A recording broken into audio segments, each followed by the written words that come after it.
اللہ تعالیٰ یہ رمضان سب کے لیے مبارک فرمائے اور ہم کو آپ کو پوری امت کو ایسے کئی رمضان اور کئی خوشیاں اللہ تعالیٰ نصیب فرمائے۔ رمضان کا مہینہ مغفرت کا مہینہ ہوتا ہے۔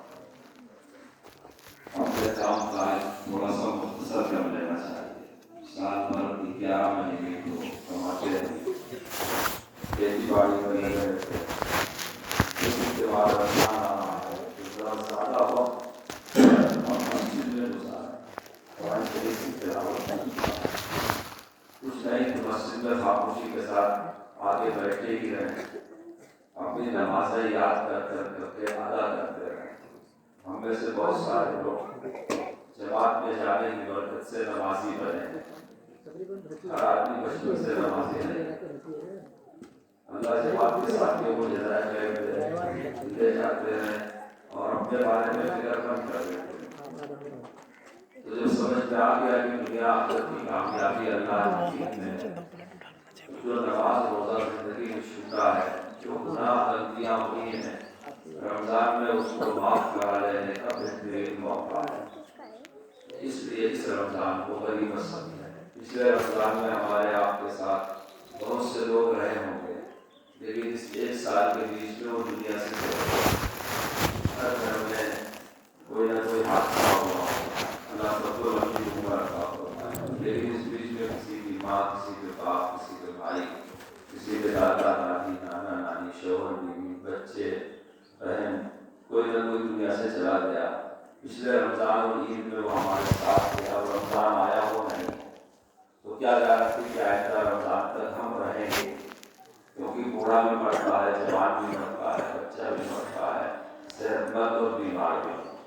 آج کل ایسے ایسے نوجوان چلے جاتے ہیں دنیا سے کہ سن کر کے یقین نہیں آتا، 20 سال 22 سال کے لوگ بھی مر جاتے ہیں۔ تو اپنی اس زندگی کو، اس رمضان کو غنیمت سمجھنا چاہیے، اس لیے خوب دل لگا کر کے اپنے گناہوں کی معافی مانگنی چاہیے، مسجد میں رہنا چاہیے، اور جو نمازیں چھوٹی ہوئی ہیں زندگی کی، مولوی صاحب سے مسئلہ پوچھ کر کے اس کو ادا کرنا چاہیے۔ اللہ کا شکر ہے ہمارے اطراف کے گاؤں میں کافی دینداری ہے، اللہ کا احسان۔ پہلے کچھ بھی رہا ہو 20-30 سال پہلے، لیکن اب اللہ کا شکر ہے ہر گاؤں میں 2-4 ساتھی دین کے لیے فکر مند ہیں، ہر گاؤں میں کوئی نہ کوئی امام صاحب میسر آ گئے ہیں، ہر گاؤں میں 1-2 لوگ ضرور ایسے ہیں جو اپنے گاؤں کے مسجد کا، مکتب کا خرچہ اٹھا سکتے۔ آپ نے دیکھا کہ آپ کے بچوں کو انعام دیا گیا، بچوں کو انعام دینے میں باٹل اور ٹفن اچھا قیمتی دیا گیا، تو پہلے جیسے حالات نہیں رہ گئے ہیں۔ اللہ کا شکر ہے لوگ اب دین کے لیے آگے بڑھ کے ذمہ داریاں اٹھاتے ہیں، خرچہ کرتے ہیں۔ کچھ لوگ ہوں گے ابھی بھی ایسے جو دین کے لیے بخیلی کرتے ہیں، لیکن اب بہت زیادہ لوگ ایسے ہیں جو سمجھنے لگے ہیں کہ ہاں ہمارے لیے ہمارا دین اول نمبر پر۔ یہ بات ہماری یقین تھی کہ اللہ تعالیٰ نے اس امت کا دین، اس امت کی دنیا، اس امت کے دین کے تابع کیا ہے۔ دین اصل ہے، دنیا اس کی نقل ہے، دنیا نقل ہے، آخرت اصل ہے۔ جیسے ایک آدمی کا بدن ہے، ایک اس کا سایہ، تو بدن اصل ہے، سایہ اس کی نقل ہے۔ جھاڑ اصل، اس کا سایہ اس کی نقل ہے۔ تو جو آدمی دین کو پکڑے گا، دنیا کو بہت اس کے ساتھ آ جائے گی، اور جو آدمی دین کو چھوڑ کر کے سائے کو پکڑنا چاہے گا، وہ پوری زندگی سایہ نہیں پکڑ پائے گا۔ اس لیے آپ کو بہت سے لوگ کہتے ہوئے ملیں گے، کھیتی کرو گے تو کامیاب ہو جاؤ گے، نوکری کرو گے تو کامیاب ہو جاؤ گے، پیسہ کماؤ گے تو کامیاب ہو جاؤ گے، مگر مسلمان کا یقین ہے کہ دین میں رہو گے تو کامیاب ہو جاؤ گے۔ ایک آدمی اپنی محنت سے دین حاصل کرتا ہے، اس کے مقدر سے اس کو روزی ملتی ہے، عزت ملتی ہے، آل اولاد ملتی ہے، بال بچے ملتے ہیں۔ اگر دین کے ساتھ یہ ساری چیزیں ہیں تو سکون ملتا ہے۔ اگر دین نہیں ہے زندگی میں تو یہی بچے عذاب دیتے ہیں، اگر دین نہیں ہے تو یہی بیوی تکلیف دیتی ہے، اگر دین نہیں ہے شوہر میں تو وہ شوہر اپنی بیوی کو تکلیف دیتا ہے۔ جہاں کہیں آپ غور کر کے دیکھ لیں اللہ کا دین زندگی سے نکل گیا، وہاں زندگی تکلیف کی ہو گئی۔ آپ کہیں بھی دیکھ لیں، صبح سے شام تک آپ اتنے لوگوں سے ملتے ہیں، اگر ان کی زندگی میں اچھا اخلاق ہے تو آپ کو اس سے آرام ملتا ہے۔ پارٹنر ہے، دوپاری ہے، ملنے جلنے والا ہے، ساتھ کا ساتھی ہے، آپ کسی کو دیکھ لیں، جہاں کہیں بھی آپ جاتے ہیں، اگر سامنے والا اچھے اخلاق کا ہے تو آپ کو آرام ملتا ہے، خوشی ہوتی ہے۔ اور اگر وہ برا ہے، گالی دے دیا، گڑبڑ کر دیا، دھوکہ دے دیا، نقصان پہنچا دیا، چاہے اپنا ماں باپ سے پیدا ہونے والا سگا بھائی ہی کیوں نہ ہو، اگر اس کا اخلاق اچھا نہیں تو آپ کو تکلیف ہوتی۔ تو دین جہاں ہے وہاں راحت ہے، اور جہاں دین زندگی سے نکل گیا وہاں تکلیف بھی تکلیف ہے۔ اس لیے اس یقین کو سمجھنا چاہیے اور اس کی محنت بھی کرنا چاہیے۔ اس کے لیے آنے والا رمضان بہترین موقع ہے۔ اللہ تعالیٰ اس رمضان کو پوری امت کے لیے خیر و برکت کا ذریعہ بنائے۔ آپ میں سے اکثر لوگ جو آئے ہیں اپنے اپنے گاؤں کے ذمہ دار ہیں۔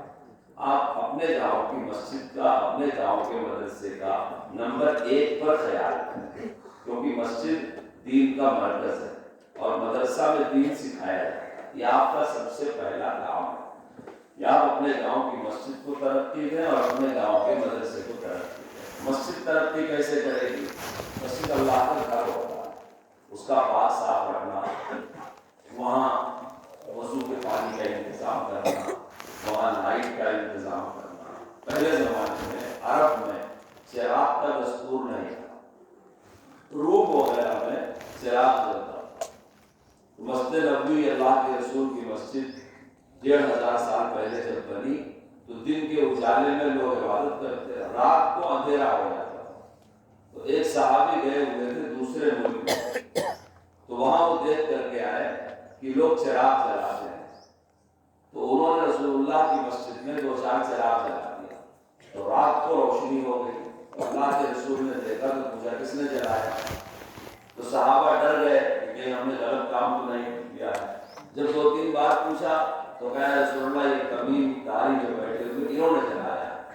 ترنت کہا رسول اللہ میں سفر میں گیا تھا، وہاں دیکھا لوگ عبادت خانوں میں چراغ جلاتے تھے تو میں نے جلا دیا مسجد میں۔ اللہ کے رسول نے ان کو بہت دعا دی، بہت دعا دیا کہ تم نے اللہ کا گھر روشن کر دیا۔ ایک عورت تھی جو رسول اللہ کی مسجد کی صفائی کیا کرتی تھی، بوڑھی عورت تھی، ایک دن رات میں گزر گئی۔ صحابہ نے سوچا کہ اگر اللہ کے نبی کو بتایا جائے گا تو رات کے وقت آپ کو جنازے میں آنے میں تکلیف ہو۔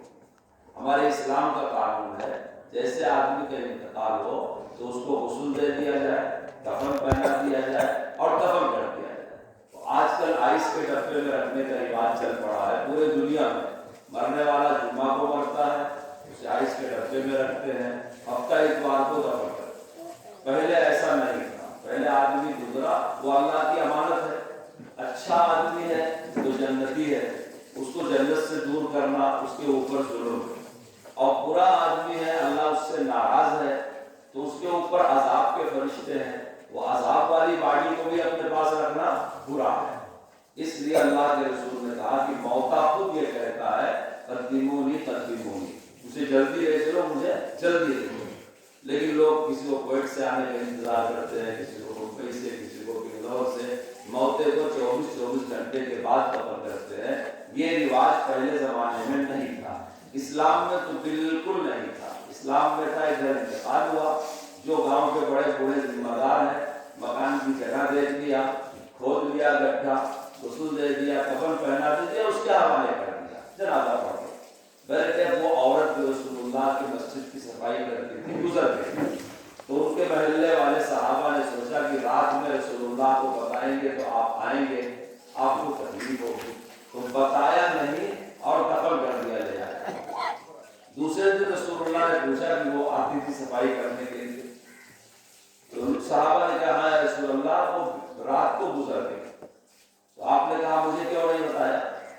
تو صحابہ کو سچی بات بولتے تھے، بہانہ نہیں کرتے تھے۔ کہا اس لیے نہیں بتایا کہ رات ہے، آپ سنیں گے تو آئیں گے، آپ کو تکلیف ہوگی۔ تو میں اچھا ٹھیک تمہاری نیت، مجھے بتاؤ اس کی قبر کہاں ہے؟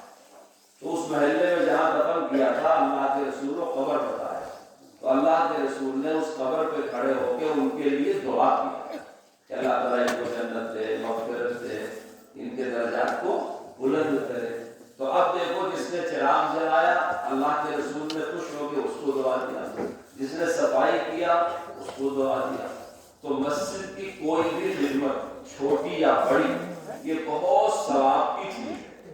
ایک مرتبہ اللہ کے رسول کی مسجد کی دیوار پر باہر کی سائڈ سے کسی نے ناک صاف کر کے لگا دیا۔ آدمی کی عادت ہوتی ہے نزلہ ہو گیا ناک نکالا کہیں پوچھ دیا۔ گھر میں عورتیں اگر مرد لوگ بیمار رہیں، ایک عورت نے آ کر کے شکایت کیا کہ حضرت ان کو نزلہ ہوا ہے تو آپ کے پردے میں صاف کرتے رہتے، چادر میں تکیہ میں میری اوڑھنے میں ناک صاف کرتے رہتے، تو جب کسی کو نزلہ ہوتا ہے ناک نکلتی تو کہاں بولے وہاں وہ لگاتا رہتا ہے۔ ایسے کسی آدمی نے رسول اللہ کی مسجد میں باہر سے لگا دیا۔ یہ ناپاک نہیں ہوتی، ناک گھن تو لگتی ہے مگر ناپاک نہیں، تھوک اس سے گھن تو لگتی ہے مگر یہ ناپاک نہیں۔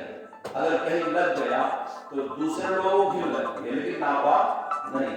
تو اللہ کے رسول صلی اللہ علیہ وسلم نے دیکھا کہ ناک لگی ہوئی ہے تو آپ نے اس کو اپنے ہاتھ سے صاف کیا اور پھر خوشبو منگا کر کے اس پر لگایا۔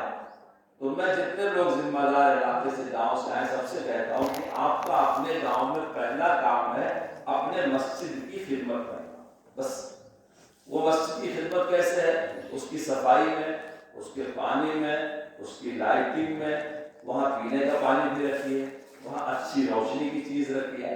اب فین خراب ہے، 7-6 مہینہ خراب ہے، متولی صاحب نہیں فکر کر رہے ہیں، لائٹ چلی گئی تو چلی گئی۔ مسجد کا مائک ہے، اذان بیٹری سے ہوتی ہے، بیٹری خراب ہو گئی تو خراب ہو گئی۔ اب متولی صاحب ہی بیچارے آئیں گے تب جائیں گے تب لائٹ، ہر مسلمان کر سکتا ہے۔ جیسے دیکھا کہ اذان کی آواز نہیں آئی، فکر کر لیں مائک میں کیا خراب ہے، لائٹ نہیں پڑی کرنٹ میں کیا خرابی ہے، میٹر کتنا چلا ہے اس کا پیسہ ادا کر دیں۔ مسجد کی حسیر خراب ہو گئی نئی بدل دیں۔ وضو خانے کی نلکی ہوتی ہے، لوگ گھماتے پھراتے ہیں، دبا کر کے ہاتھ دیکھتے ہیں، پانی ٹپکنا شروع ہوتا ہے۔ اب 20 سے 4 گھنٹہ پانی ٹپکتا ہی رہتا ہے، ٹپکتا ہے۔ آپ اندازہ لگاؤ کہ اگر 1 منٹ میں چھوٹا جگ ٹپک گیا تو 60 منٹ میں کتنا ٹپکے گا، اور پھر 20 سے 4 گھنٹے میں کتنا پانی ضائع ہو گیا۔ اللہ کے رسول صلی اللہ علیہ وسلم نے پانی کے اسراف کو گناہ بتایا اور پھر قطرے قطرے کو برس کر کے رسول اللہ کے نواسے کربلا میں شہید ہو گئے۔ اور آج مسجد میں پانی اسراف ہو کر کے بہ رہا ہے، نلکی ٹوٹی ہوئی ہے، اب بیت الخلا پیشاب خانہ میں نلکی ٹوٹی ہوئی ہے، پانی بہتا چلا جا رہا ہے، جو گڈھا بنا ہوا ہے وہ بھر جاتا ہے۔ تو یہ ساری چیز ایسی ہے جو ہر مسلمان، ہر نمازی، ہر ذمہ دار کی خدمت ہونی چاہیے۔ اپنے مسجد کی خدمت کرے، اسے گندا نہ ہونے دیں۔ مسجدوں کے طاق میں قرآن شریف رکھا رہتا ہے، اس کو پاک کر دیں، اس پر جزدان لپیٹ دیں۔ جو قرآن پرانا ہو گیا ہے، پھٹ گیا ہے، اسے کھول کے نہیں پڑھ سکتے، اس کو ایک ڈبے میں لپیٹ کر کے رکھ دیں، صفائی کر دیا کریں۔ سارا کام مؤذن کا ہی نہیں ہوتا، مؤذن تو اس لیے رکھا جاتا ہے تاکہ وہ ایک آدمی ہمارے یہاں رہے، ورنہ ہر مسلمان کا فریضہ ہے کہ مسجد کی خدمت کرے۔ اس لیے رمضان آ رہا ہے، میں آپ لوگوں سے چاہوں گا کہ آپ لوگ اپنے اپنے گاؤں کی مسجدوں کی خدمت کریں، اس کی ہر چیز کو اچھی کریں، کیونکہ وہ اللہ کا گھر ہے۔ جس گاؤں کی مسجد ہوتی ہے اس مسجد پر رحمت نازل ہوتی ہے، وہاں سے گھروں ہو جاتی ہے۔ جس کا جتنا کنیکشن رہے گا مسجد سے اتنا اس کا گھر خوشحال رہے گا۔ جو لوگ قیامت میں جب سورج سوا نیزے پر ہوگا، سر پر آئے گا سورج اور زمین تابع کی ہو جائے گی، آدمی پسینے میں ڈوبا رہے گا، تو کچھ لوگ ہوں گے جو اللہ کے عرش کے سائے میں ہوں گے۔ اس میں وہ مسلمان بھی ہوگا جو اپنے گھر میں ہے لیکن اس کا دل مسجد میں اٹکا ہوا ہے۔ وہ مسجد بھیگ رہی ہوگی، مسجد کی کھڑکی کھلی ہوئی ہے، تیز ہوا چل رہی ہے، کچرا آ رہا ہوگا، کسی نہ کسی بہانے سے اس کا دل مسجد میں اٹکا ہوا ہے، تو وہ مسلمان بھی قیامت میں عرش کے سائے میں رہے گا۔ اس لیے مسجد میں روزی اترتی ہے، مسجد میں عزت اترتی ہے، مسجد میں رحمت اترتی ہے، مسجد میں آرام، یہ ساری سکون کی دولت آسمان سے مسجد میں آتی ہے۔ یہ جو مسجد کے مینار آپ دیکھتے ہیں اس کو کہتے ہیں یہ ایمان کا ٹاور ہے، دور سے نظر آتا ہے کہ ہاں یہاں ایمان ہے۔ آسمان والوں کو دنیا کی مسجدیں اور مدرسے ویسا چمکتے ہوئے نظر آتے ہیں جیسے دنیا والوں کو آسمان کے ستارے۔ اس لیے یہ ایک بات تو سب کو ماننا چاہیے کہ اپنے گاؤں کی مسجد سے چھوٹی ہو بڑی ہو، کچی ہو پکی ہو، RCC کی بنی ہو، ایسا ریک لگا ہو، کرسی کی ہو، جو مسجد ہے ہمارے گاؤں کی، ہم کو دل و جان سے اس مسجد سے تعلق ہونا چاہیے، اس میں شراب پتی ہونا چاہیے، اس کی صفائی ہونا چاہیے، وہاں قرآن کا اہتمام ہونا چاہیے، مصلی پاک ہونے چاہیے، 5 ٹائم اذان نماز ہونی چاہیے، جمعہ کی نماز ہونی چاہیے۔ ہم کو اپنے مسجد کی ترقی دینے کی فکر کرنی چاہیے۔ اگر گاؤں کی مسجد ترقی نہیں کرے گی تو ہماری یہ بلڈنگ اور بڑھیاں بھی ویران ہو جائے گی، یہ بھی ترقی نہیں کر سکتی۔ اس لیے مسجد میں جب بھی آئے تو اللہ کا بندہ بن کر کے آئے۔ ہمارے ملک میں کچھ دن پہلے پریزیڈنٹ آف انڈیا مسلمان ہوئے تھے، بہت سارے لوگ ان کا نام جانتے ہیں، APJ عبدالکلام ان کا نام تھا۔ وہ تمل ناڈو میں ایک گاؤں کے تھے، چھوٹا سا گاؤں تھا، اس گاؤں کو میں جانتا ہوں۔ جب ان کو پریزیڈنٹ بنایا گیا انڈیا کا، صدر جمہوریہ بنایا گیا، تو صدر بننے کے بعد اپنے گاؤں کو گئے، ڈسٹرکٹ کا کلکٹر آیا، پورا پروٹوکول سب کچھ، جمعہ کا دن تھا۔ اب چاروں طرف ہلچل ہے، بھائی پریزیڈنٹ آف انڈیا جمعہ کی نماز کو آئیں گے۔ امام صاحب گاؤں کے تھے، مؤذن صاحب گاؤں کے ٹائم پر اذان ہو گئی، ٹائم پہ امام صاحب جمعہ کو بیان کرنے کھڑے ہو گئے، جو مسلمان آتے تھے مسجد بھر گئی۔ اب پریزیڈنٹ صاحب پہنچے تو سامنے جگہ نہیں تھی، پیچھے سب میں جگہ تھی۔ امام صاحب بولے بھائی پریزیڈنٹ صاحب آ رہے ہیں، راستہ دے دو۔ تو وہ بولے، انہوں نے کہا نہیں نہیں، جو دیر سے پہنچے پیچھے بیٹھے، یہ اسلام کا قانون نہیں سمجھے۔ حدیث شریف میں ہے کہ جو جہاں پہنچے وہاں بیٹھ جائے۔ اب آپ پہنچے تو ہے لاسٹ میں اور گھس کر کے چلے جاتے ہیں وہاں وہ آدمی جائے جس کی وہاں ضرورت ہے، مؤذن صاحب کی ضرورت ہے، امام صاحب کی ضرورت ہے، کبھی ریکارڈ نکالنے کے لیے متولی صاحب، جس کی ضرورت ہے آگے جانے کی وہ تو جا سکتا ہے۔ لیکن ساری سب بھر گئی ہے، آپ پہنچے ہیں لاسٹ میں، گھس کے چلے جائے پہلے، اسلام کا قانون نہیں۔ اسلام کا قانون ہے مالک اور غلام دونوں ایک ہی صف میں کھڑے ہو کے نماز پڑھیں گے۔ اگر پہلی بار اس صف فل اپ ہو گئی اور سارے نوکر پہلی صف میں آ گئے، اونر پیچھے سے آیا تو دوسری صف میں کھڑا ہوگا، کیونکہ پہلی صف تو نوکروں سے بھر گئی۔ یہ ہماری مسجد کا انصاف ہے جو پوری دنیا مانتی ہے انصاف۔ اس لیے ہم اپنی مسجد میں اللہ کا بندہ بن کر کے آئے۔ وہاں کوئی کہانی، کوئی پنچایت، کوئی جھگڑا، کوئی دشمن بھی اگر ہے، دشمنی مسجد کے باہر، میں فلاں سے بات چیت نہیں کرتا ہوں، وہ مسجد کے باہر، مسجد میں آ گئے سلام کر کے داخل۔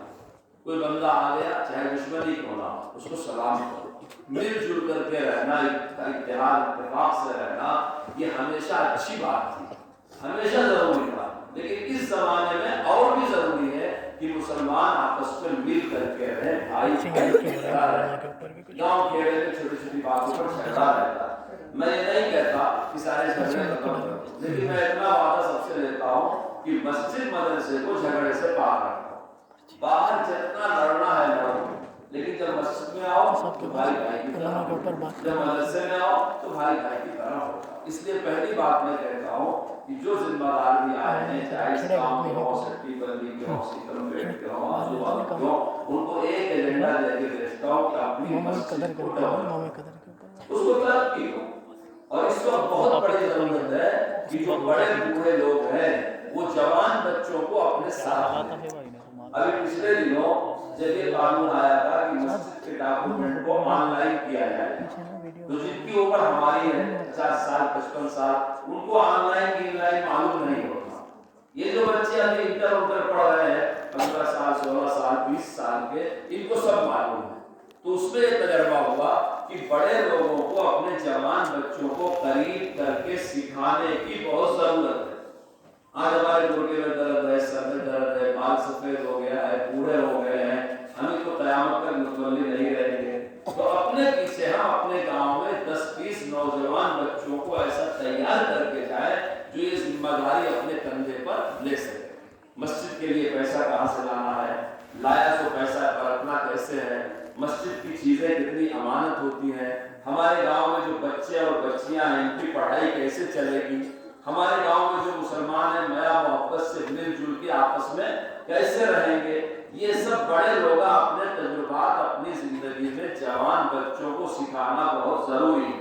اس لیے رمضان اس کا بہترین موقع ہے، اپنے ساتھ 2-4 ہمت محنت کرنے والے بچوں کو لگا لیں۔ جتنے بچوں کو آپ ساتھ لگائیں گے سب پاس ہی نہیں ہوں گے، اس میں کوئی نکما بھی نکلے گا، غلطی بھی کرنے والا نکلے گا۔ آپ کو 1-2 سال کے بعد معلوم ہو جائے گا کہ ہم 5 بچوں کو نزدیک نکالیں گے، 3 اچھے ہیں، وہ 3 سے کیا کام ہونا آپ ان سے ذمہ داری لے سکتے ہیں۔ اس لیے اپنے گاؤں کی مسجد کو اور اپنے گاؤں کے مدرسے کو ترقی دو، اسے مرکز بناؤ۔ مدرسے کی ترقی کیسے ہوگی؟ پورے گاؤں میں جتنے گھر ہیں اس کا سروے کر لو۔ ظاہر بات ہے ہمارے کسی گاؤں میں 1000 گھر نہیں ہے، 50 گھر، 100 گھر، 150 گھر، جتنے ہمارے گراموں ہوتے ہیں اس میں 100-200 سے بڑا گھر نہیں ہوتا۔ منڈلوں میں، تعلقہ جات میں ہزاروں گھر ہوتے ہیں۔ ایسے چھوٹے گاؤں کے گھر گننا مشکل نہیں ہے۔ گھر گن کر کے یہ گنا جائے کہ 4 سال سے لے کر کے 12 سال کے بچے کتنے ہیں، بچیاں کتنی ہیں، یہ گاؤں کے بڑے لوگ فکر کریں اس بات کی۔ وہ بچے اور بچیاں کلمہ سیکھ رہے ہیں کہ نہیں، نماز سیکھ رہے ہیں کہ نہیں، ادب سیکھ رہے ہیں کہ نہیں۔ دین تو سیکھنے سے آتا ہے۔ ڈاکٹر کے پیٹ میں اگر کوئی بچہ پیدا ہوا تو ڈاکٹر نہیں ہوتا، اس کو پڑھنا پڑے گا۔ ایک ماسٹر ہے گھر میں بچہ پیدا ہوا تو ماسٹر نہیں ہوتا، پڑھنا پڑے گا۔ یہی حال ہمارے اسلام کا ہے۔ اگر مسلمان کے گھر میں بچہ پیدا ہوا تو ووٹر لسٹ میں تو مسلمان ہو جائے گا، اس کی برتھ سرٹیفکیٹ میں مسلمان نام لکھا رہے گا، لیکن جب وہ کلمہ سیکھے گا تب تو پڑھ پائے گا، جب نماز سیکھے گا تب تو پڑھ پائے گا وہ۔ اس لیے یہ بڑے لوگوں کی ذمہ داری ہے کہ اپنے گاؤں کے مدرسے کو آباد کریں۔ گاؤں میں جو بچے اور بچیاں 4 سال کی عمر سے 12 سال کی عمر تک کی ہیں، ایسوں کو ایسے مدرسے میں، جیسے آج آپ مدرسے کے جلسے میں آئے ہیں، ایسے مدرسے میں جوڑیں۔ اب آپ دیکھتے ہوں گے 12 سال سے بڑی عمر کے جو بچے 18 سال کے، اگر بچپن میں وہ نہیں سدھرے ہیں اب ان کو سنبھالنا بڑا مشکل ہو رہا ہے۔ کتنے ماں باپ ایسے ہیں اپنی اولاد کی حالت پر خون کے آنسو بہاتے ہیں۔ ایسے بڑے بچوں کو بھی آپ جوڑیں، امام صاحب کے قریب کریں، آپ ان کو لے کے جماعتوں میں جائیں، ان کو کبھی لے کے علماء کرام سے ملوائیں، کبھی ان کو نصیحت کریں۔ وہ جو نوجوان نسل آپ کی ہے 15، 16، 17، 18، 20 سال کی، یہ آپ کی بہت بڑی دولت ہے۔ اگر اس کو نشے کی عادت پڑ گئی، غلطی کی عادت پڑ گئی، غصے کی عادت پڑ گئی، بڑی پرابلم پیدا کرے گا۔ غلطی وہ کرے گا جیل آپ کو جانا پڑے گا، غلطی وہ کرے گا پراپرٹی بیچ کے قرضہ آپ کو دینا پڑے گا۔ کئی ایسے بچے ہیں غلطیاں کیا، سٹکا کھیلے، اپنا گھر تک ہار گئے چوہے میں۔ ماں باپ نے بڑی محنت سے 2 سری کا گھر بنایا تھا، بچہ ہار گیا سٹے بازی میں، مارے پھرے، لاسٹ کو جان کے لانے پڑ گئے۔ تکلیف آنے سے پہلے ہوشیار ہو جانا بہتر۔ میں یہ نہیں بولتا کہ ہمارا ہر جوان بچہ برا ہی ہوتا ہے، لیکن میں ماں باپ کو بولتا ہوں کہ برا ہونے سے پہلے اس کا ہاتھ پکڑ کے اسے اچھے راستے پر بڑھا۔ یہ ہمارے گاؤں کے ذمہ داروں کے فکر کرنے کا کام ہے۔ ہر گاؤں میں اللہ کا شکر ہے کوئی نہ کوئی حافظ عالم اب میسر آ گیا۔ جیسے یہاں ایک بڑے عبداللہ صاحب ہے، سیتل پیٹ میں کوئی مولوی صاحب ہے، سٹی پلی میں کوئی مولوی صاحب ہے، بودیڑ میں کوئی مولوی صاحب ہے، فلانا۔ آپ ان کے گرد بیٹھ کر کے اپنے گاؤں کے اس ایجنڈے کو مضبوط کرو، مسجد مضبوط کرو، اپنے گاؤں کا مدرسہ مضبوط کرو، جوان بچوں کو مضبوط کرو۔ جب بچی کی عمر 12-13 سال ہو جاتی ہے تو وہ بڑی جیسی نظر آنے لگتی ہے۔ جب مسجد کے اندر آ کر کے اس کا پڑھنا مشکل ہوتا ہے، اگر وہ 15 سال کی ہو گئی تو اور مشکل ہوتا ہے۔ اس لیے گاؤں میں جو عورتیں پڑھانا جانتی ہیں، کمیٹی کے لوگ ان عورتوں کے پاس بھی ان بڑی بچیوں کو بھیجیں، تاکہ اگر یہ بڑی ہو گئی اور ان کا قرآن پورا نہیں ہوا، یہ بڑی ہو گئی بیٹھ زیور پورا نہیں ہوا، تو اس عورت کے پاس وہ کر لیں۔ جب آپ لوگ رشتے کریں آپس میں دوسرے شہروں میں تو اس بات کا خیال رکھیں کہ بہو ایسی لے آئے جو قرآن پڑھنا جانتی ہے، جو 4 بچوں کو پڑھانا جانتی ہے. اگر مرد پڑھے گا اکیلا پڑھے گا، لیکن ایک عورت اگر پڑھی ہوئی رہی تو پورے خاندان کو پڑھا دے گی. جیسے لوگ سوچتے ہیں کہ جہاں سے بچی لائیں رشتہ کرے اس کے پاس دولت ہو، مال ہو، ڈگری ہو. میں کہتا ہوں مسلمان کو یہ بھی سوچنا چاہیے کل کو وہ بچوں کی ماں بنے گی تو کلمہ آتا ہے کہ نہیں آتا، نماز آتی ہے کہ نہیں آتی. یہ اپنے گاؤں میں اگر آپ نہیں کریں گے تو کوئی دوسرا نہیں کرے گا. جماعت والوں کا احسان ہے، وہ اپنا بوریا بستر لے کے ہمارے گاؤں میں آتے ہیں، 3 دن رکتے ہیں، گشت کرتے ہیں، ہمیں خوش ہو کے آئے چاہے ناراض ہو کے آئے، لیکن وہ ہم کو پکڑ کے لا کے سناتے ہیں. پھر کہیں اجتماع چلتا ہے پکڑ کے لے کے جا کے، ان کا احسان ہے. لیکن یہ دونوں کام کرنے کے لیے ہمارے گاؤں میں آ کر کے کوئی جماعت سال 2 سال نہیں ٹکے گی. یہ کام ہمیں اور آپ کو کرنا پڑے. اس لیے یہ 2 ایجنڈا لے کر کے جائیں. ایک تو اپنی مسجد کو ترقی دینے کی بات، مضبوط کرنے کی بات، دوسرے اپنے مدرسے کو مضبوط کرنے کی بات، اس کو ترقی دینے کی بات. کہ آپ اس طرح سے پورے گھروں کے بچوں کا سروے کریں، جو بچہ نہیں آتا اس کو لانے کی کوشش کریں. اور جیسے اسکول چلتا ہے وہاں ایڈمیشن ہوتا ہے، وہاں حاضری غیر حاضری ہوتی ہے، اس کا ایک سلیبس ہوتا ہے، اس کے ایگزامز ہوتے ہیں. مسجد کی کمیٹی والے، مدرسے کی کمیٹی والے اپنے مدرسے کا ایگزام کرائیں. سال میں 1 مرتبہ 2 مرتبہ آپ کسی بڑے مدرسے سے کسی استاذ کو بلاؤ. آپ کے آس پاس جو حافظ لوگ ہیں ان میں سے کسی کو بلا لو کہ مرزا ہمارے گاؤں کا مکتب چلتا، ذرا آپ دیکھ لو. دودھیال کا مکتب کوئی دیکھ لے، دودھیال والے کہیں کا مکتب دیکھ لیں. آپس میں اس طرح ان کا آنا جانا اور بچوں کی پڑھائی کا چیک کرتے رہنا، ان کے ایگزام ہوتے رہنا بچوں کی ترقی کے لیے ضروری ہے. جو بچے اچھے ہوں ان کو انعام دیا جائے. یہ بچے جب بڑے ہو جائیں گے تو بہت کچھ سیکھ سکتے ہیں، لیکن بچپن کی کمی پوری نہیں ہو سکتی. اس واسطے بچپن کا سیکھا ہوا، جیسا کہ مولوی صاحب نے کہا، پتھر پہ لکھا ہوا رہتا ہے. یہ بہت ضروری ہے بچپن میں سکھانے کے لیے. مدرسہ اور مکتب ہی ہوتا ہے. آپ اس کو سیریس میں لیں اور اپنے گاؤں کے مکتب کو آباد کریں. آج بہت سارے ماں باپ بولتے ہیں ہمارا بچہ اچھا نہیں ہے. کوئی آگے شکایت کرتا ہے صاحب بیوی اچھی نہیں ہے، کوئی بولتے ہیں بہو اچھی نہیں ہے. تو اچھا بنانے کی جگہ تو مکتب ہے. آپ نے وہاں محنت ہی نہیں کیا. اگر آپ اپنے کھیت میں بیج ڈالیں اور پھر اس میں کھاد نہ دیں، پانی نہ دیں، رکھوالی نہ کریں تو کبھی اچھی فصل نہیں ہو سکتی. تو آپ کے گاؤں میں مکتب ہے، آپ اس مکتب کا نہ امتحان کرا رہے ہیں، نہ حاضری کرا رہے ہیں، نہ بچوں کو انعام دے رہے ہیں. کوئی مہینے کے 30 دن آ گیا کوئی مطلب نہیں، کوئی 3 دن بھی نہیں آیا کوئی مطلب نہیں. گاؤں کے 15 بچے آتے ہی نہیں، ہم کو کوئی فکر نہیں. پورے جب ہم اپنے کھیت میں بیج کی، زمین کی، پانی کی، ایرو کی، کھاد کی اور چیزوں کی فکر نہیں کریں گے تو فصل اچھی کیسے ہوگی؟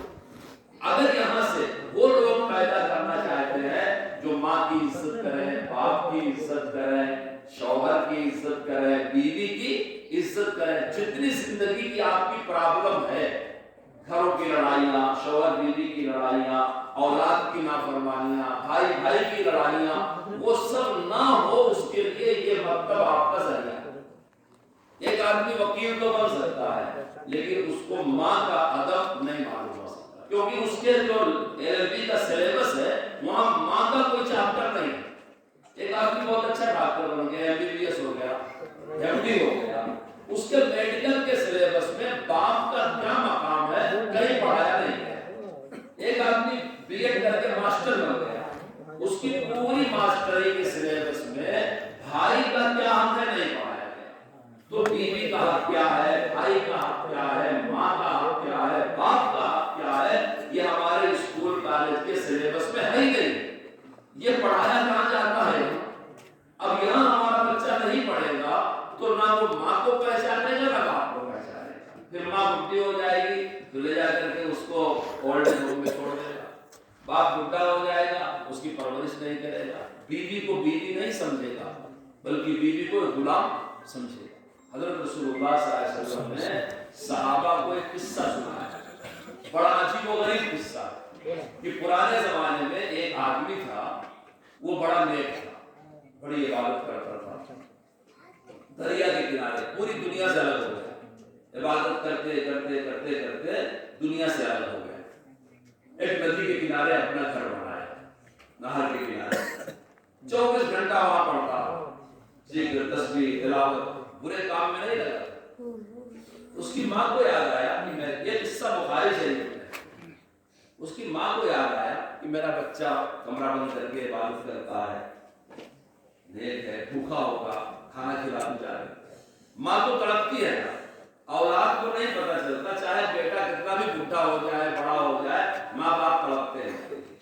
اس لیے وہ اولاد خوش نصیب ہے جس کو ماں باپ دل سے دعا دے, ایسا ایسا کام کرے کہ ماں باپ کی دعا لگے اسے. سرائے نہیں, ماں کے پیر کے نیچے جنت ہے.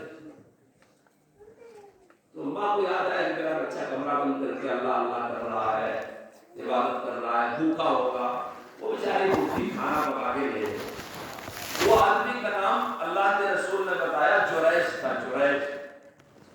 تو جا کے ماں نے دروازے مارا, جریج دروازہ کھول دے. اب وہ اتنا مشغول تھا اپنی عبادت میں. یہ دیکھو میں اس بچے کا قصہ سنا رہا ہوں جو کھانے پینے گناہ کرنے والا نہیں ہے, بلکہ یہ وہ بیٹا ہے جو اللہ کی عبادت میں لگا ہوا ہے. اب ماں سوچ رہی میرا بیٹا بھوکا ہے, وہ جریج دروازہ کھول دے, تیرے لیے کھانا لائی ہوں, کھا لے, دروازہ کھول دے. یہ اتنا مشغول تھا اپنے اعمال میں کہ ماں کے لیے دروازہ نہیں کھولا. ہمارے زمانے میں بہت سے بچے دین میں لگ جاتے ہیں اور ان کے والد نہیں لگتے. میں ان بچوں سے کہا کرتا ہوں, چاہے تمہارے ابا نمازی نہ ہو مگر وہ باپ ہے, چاہے تمہاری ماں نمازی نہ ہو, تم تو مدرسے پڑھ کے حافظ جی بن گئے, حافظ صاحب ہو گئے, تمہاری ماں آج بھی نماز نہیں پڑھتی تو تم حافظ صاحب ہو گئے اس لیے بڑے ہو گئے, تمہارے بابا کھیتی باڑی کام کرنے سے چھوٹے ہو گئے, بے نمازی ان کو سمجھ کے تم نفرت کرنا نہیں. باپ باپ ہے, چاہے وہ نمازی ہو چاہے بے نمازی ہو. ماں ماں ہے, چاہے اس کو کلمہ آتا ہو چاہے کلمہ نہ آتا. وہ اللہ کا کلمہ پڑھ رہی ہے کہ نہیں پڑھ رہی وہ اللہ پوچھے گا, لیکن اولاد کو تو ماں باپ دونوں کی خدمت کرنی ہے. بہت بچے آ کے بولو صاحب ہمارے ابا کی ہدایت کے لیے دعا کرو. کیوں نہیں, ذرا وہ نماز سے دور ہے. بولا تو اچھے اخلاق سے رہا تو خود باپ نماز پڑھے, تیرے اخلاق کو دیکھ کر کے وہ نماز پڑھے. تو جو لوگ پڑھ لکھ کر کے دیندار ہو کے بڑے ہو گئے ہیں اور ان کے ماں باپ گاؤں دیہات میں رہ کر کے دین سے دور ہے, ان اولاد کو بھی اپنے ماں باپ کو کم نگاہ نہیں دیکھنا چاہیے. تو اس بڑھیا نے کہا بیٹے سے کھولو, کھا لو, کھا لو, کھا لو, کھا لو, نہیں کھولا. ماں کا دل جل گیا اور ماں کی زبان سے بد دعا نکل گئی. ماں بولی کہ جب تک تو زانیہ عورت کا منہ نہ دیکھ لے تجھے موت نہ آئے. جو اتنا پاک دامن بنتا ہے, پوری دنیا سے کنارے ہو گیا ہے, کمرہ بند کر دیا ہے, اسی میں اللہ اللہ کر رہا ہے, اس کو سب خراب لگتے ہیں. جب تک تو بری عورت کا منہ نہ دیکھ لے تجھے موت نہ آئے. لوگ سمجھے بڈھی ہے, اس سے میں ایسا کہہ دیا ہے, سمجھا بجھا کر کے تمہارا بچہ اچھے کام میں ہی لگا ہوا ہے, اس کو کھانے پینے کی ضرورت نہیں ہے, چلی جاؤ. وہ بڈھی ماں کو واپس ہو گئی. اب اللہ کے رسول نے سنایا کہ کچھ دن گزرا تھا, وہاں کوئی عورت بکریاں چرا رہی تھی اور اس کی شادی نہیں ہوئی تھی, تو اس کو لڑکا پیدا ہوا.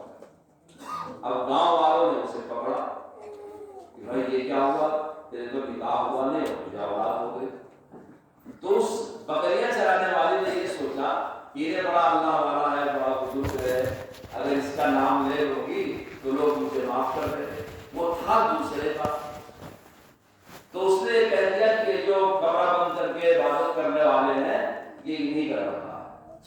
تو گاؤں والوں نے چڑھ کر کے گھر کے اوپر چھت توڑ کر کے اسے پکڑ کر کے نکالا. ماں کے بلانے کا دروازہ نہیں. یہ قصہ میں نہیں سنا رہا, یہ رسول اللہ نے اپنے صحابہ کو سنایا اس اولاد کے بارے میں جس سے اس کی ماں کا دل جل گیا. پکڑ کے نکالا.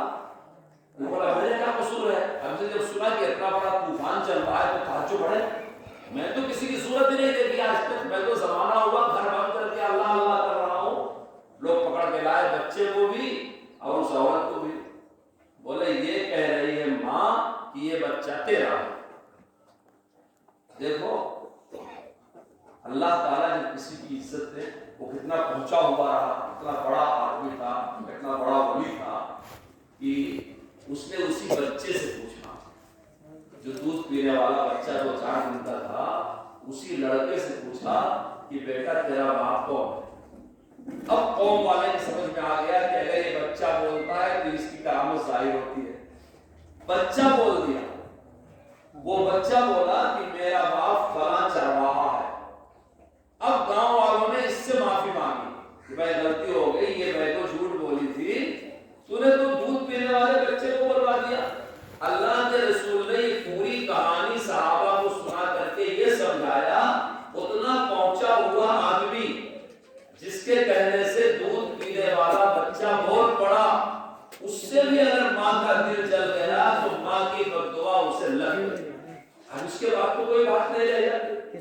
اللہ کے رسول صلی اللہ علیہ وسلم کی اپنی ماں حضرت آمینہ بچپن میں گزر گئی تھی، آپ کو پرورش کیا تھا حضرت حلیمہ سعدیہ نے، جو دودھ پلانے والی ماں تھی، اور بہت عمر تک وہ زندہ تھی۔ ایک مرتبہ اللہ کے رسول صلی اللہ علیہ وسلم صحابہ کے مجمع میں تھے، کچھ بانٹ رہے تھے، لوگوں نے دیکھا ایک بوڑھی عورت چادر میں لپٹی ہوئی گرتی پڑتی آ رہی ہے، رستہ کھلتا گیا، وہ اللہ کے رسول تک آ گئی۔